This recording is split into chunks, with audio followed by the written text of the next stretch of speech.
Hello LCPs and welcome to Talent Management for CEOs. Today we are going to talk about TM processes and team standards, and you're going to see what is your role in these two things. Well, the role for TM is to drive membership experience toward exchange experiences. So our members, they are developing themselves because they are reaching their goals, because they are putting their knowledge to use, because they are going through a proper ISEC experience. For this to happen, we have some guidelines to increase and drive membership performance, which are the TM processes, and we have the minimums for them, which are the team standards that they need to be delivered to all of our members, all of our team leaders, all of our VPs, and to you LCPs as well. Well, the TM processes are divided in 4 phases: get, develop, keep, and report. And on this video you're going to check what is your role in which one of these. And if you want to know more about it, you can also visit the TM Hub and check individually all of these processes in depth. The get phase is the part that enables us to get the right people at the right place in the right time. And the steps here, the processes here, are the persona building, the talent planning, the talent attraction, talent selection and allocation, and talent onboarding. You as an LCP, your responsibility is to support the talent planning and attraction, do the info stands with them, do the class shouts and participate in events, also to review the allocation and support on the interviews for selection, and also ensure that onboarding is happening. So it's not only your LCVP TM responsibility, but also for you to check with your operations to see if they are taking the actions to onboard your new members.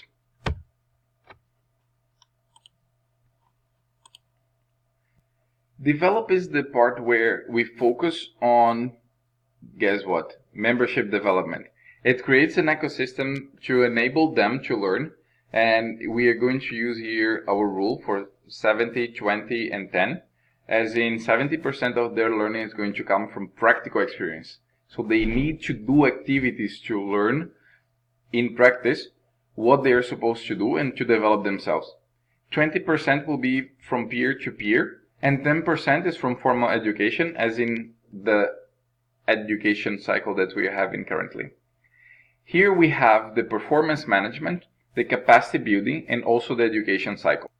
Here your responsibility is to focus on the capacity building inside of your EB, because they will need to deliver these things to their respective teams as well. They are only going to be able to do it if you are doing it yourself.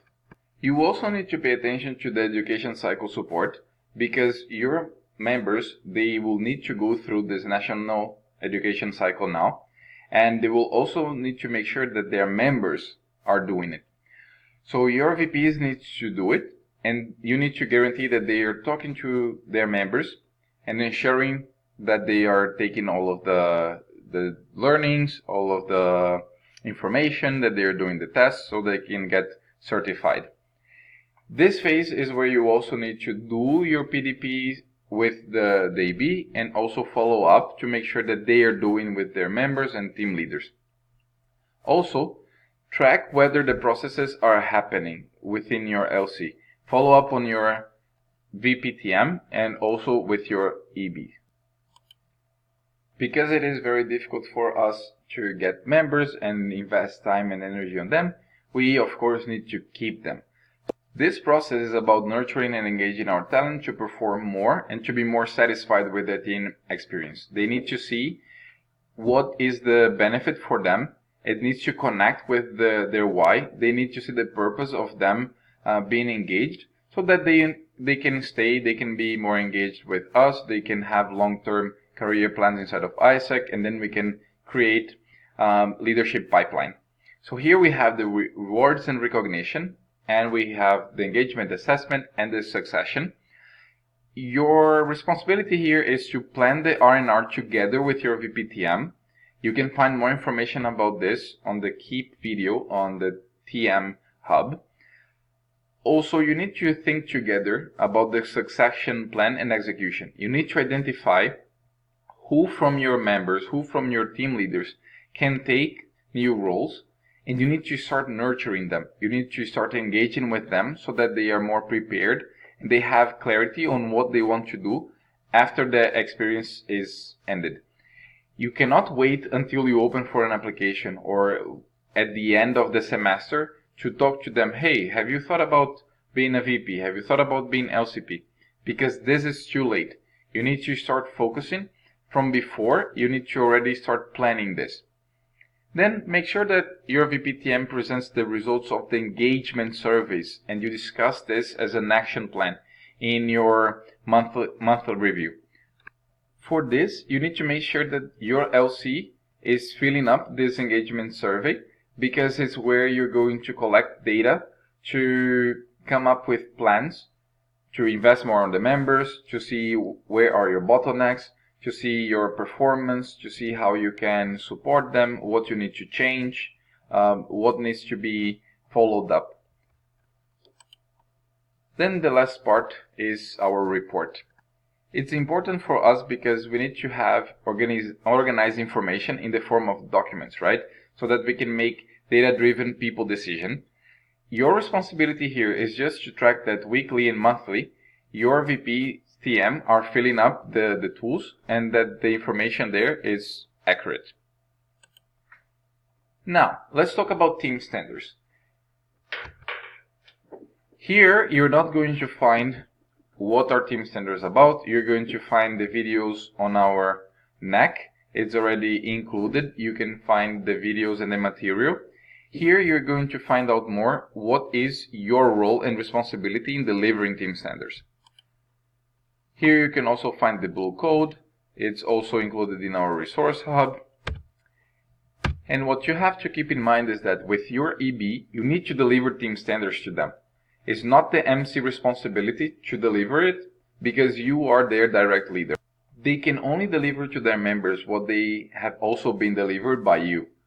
Share the tools and the learnings that you have. If you're already using something, if there is something that is working for your EB, make sure that your VPs also have access to it and that they can use it with their members. They need your support to develop themselves, not only in terms of functional knowledge, but also in these management skills. With the LC, check on your EB and make sure that they are delivering the standards.